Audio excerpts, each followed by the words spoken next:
আসসালামু আলাইকুম বন্ধুরা, কেমন আছেন? আশা করি ভালো আছেন। আলহামদুলিল্লাহ আমিও ভালো আছি। তো আবারও চলে এলাম আপনাদের মাঝে আমি নতুন একটা ব্লগ নিয়ে। আপনারা তো জানেন আমার আগের ব্লগে দেখছেন এবার একটা স্কুল অনুষ্ঠান ছিল, সেই অনুষ্ঠানে আমি এবার সাথে স্কুলে গিয়েছিলাম। তো আসার সময় টুকটাক কিছু কেনার দরকার ছিল, সেই জন্য আমি একটা দোকানে প্লাস্টিকের দোকানে ঢুকলাম।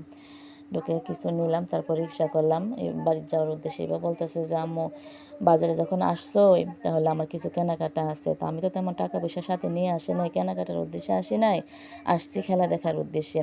তো কী করবো, মেয়ে বলছে আর বাজারে তো আসা পড়ে না বারবার। তো বললাম ঠিক আছে চলো কী কিনবা দেখি। তখন আমরা নিউ মার্কেটে নামলাম, এই যে ভৈরব নিউ মার্কেট। মেয়ে বলতেছে যে আমি একটা মেহেদি নিব। তখন আমি একটা কসমেটিকের দোকানে ঢুকলাম, ঢুকে মেয়ের জন্য একটা মেহেদি নিলাম। তো বললাম যে কি মেহেদি নিবা, ও আমাকে নাম বললো, আমি দোকানদারকে বললাম, দোকানদারে একটা মেহেদি নিল। মেহেদি নেওয়ার পর বলতেছে যে আম্মু আমার একটা ক্যাপ লাগবে স্কুলের জন্য, একদম কালো ক্যাপ। তো সিএমকে বারবার আমি বললাম সিএমে ক্যাপ নাকি পাই না। তো বললাম দেখি আমরা পাই কি না। তারপর আমরা মা মেয়ে তিনজনে চলে গেলাম মার্কেটের সামনে দোকান আছে, হকার্সের দোকান, ওইখানে ক্যাপ ঝোলানো আছে। তো গিয়ে আমরা ওর মন মতো একটা পছন্দ মতো ক্যাপ পেলাম এবং ওটা আমরা নিয়ে নিলাম। কিন্তু এদিকে এবার ক্যাপ নেওয়ার পরেই টুনু তো একটা জিনিস দেখে ফেলছে, ওইটার জন্য টুনু তো অনেক করতেছে যে আম্মা আমার ওইটা কিনে দাও কিনে দাও। কিন্তু আমি তো টাকা পয়সা তেমন আনি নাই, কি আর করা, ওটা না নিয়ে ও যাবেই না। তো ওইটা নিলাম, নিয়ে এবারকে বললাম তোমার পকেটে কত আছে দাও, আমার ব্যাগে কত আছে, সব মিলায় মাত্র 400 টাকা পাইলাম। এটার দামও 400 টাকা। তো এটা নিলাম। টুনু তো এটা পেয়ে অনেক খুশি, মহা খুশি, খুশিতে একদম নাচতেছে। তারপর এবার বলতেছে যে আম্মা সেই সকালবেলা আমি না খাই আসছি, পা চলতেছে না, আমাকে কিছু খাও। তখন কী করবো, টাকা নেই। বাকি সিএম ছিল, সিএমের দোকানে গেলাম, গিয়ে বললাম সিএম আমাকে কিছু টাকা দাও। সিএম আমাকে আরেকজনের কাছ থেকে নিয়ে 500 টাকা দিল।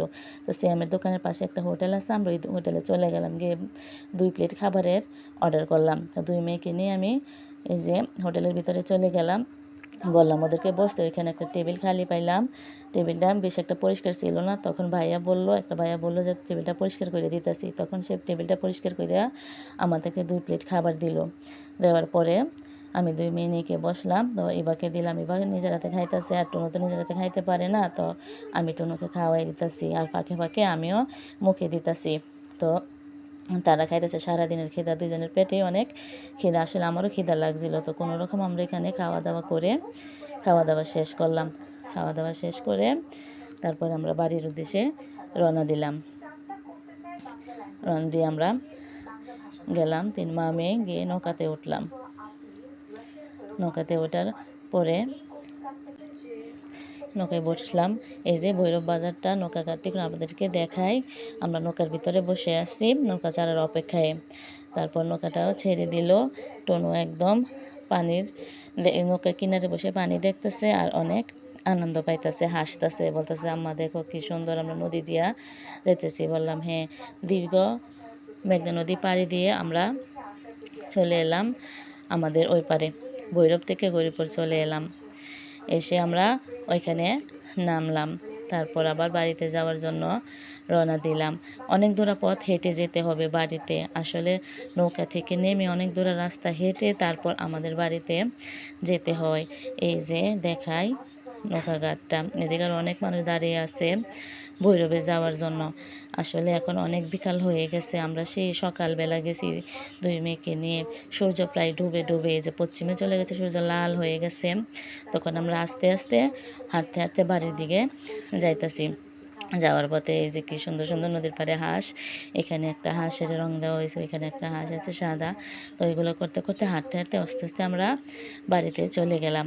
টুনু তো অনেক খুশি, ওর মনের মতো একটা জিনিস নিয়ে আসছে, অনেক দিন ধরে ওটা কিনবে কিনবে বলতেছে। আসলে আমাদেরকে বাজারে যাওয়া হয় না, কিনা হয় না, এখন বাড়িতে চলে আসলো, দৌড়াইয়া যাইতেছে ইলমাকে দেখানোর জন্য।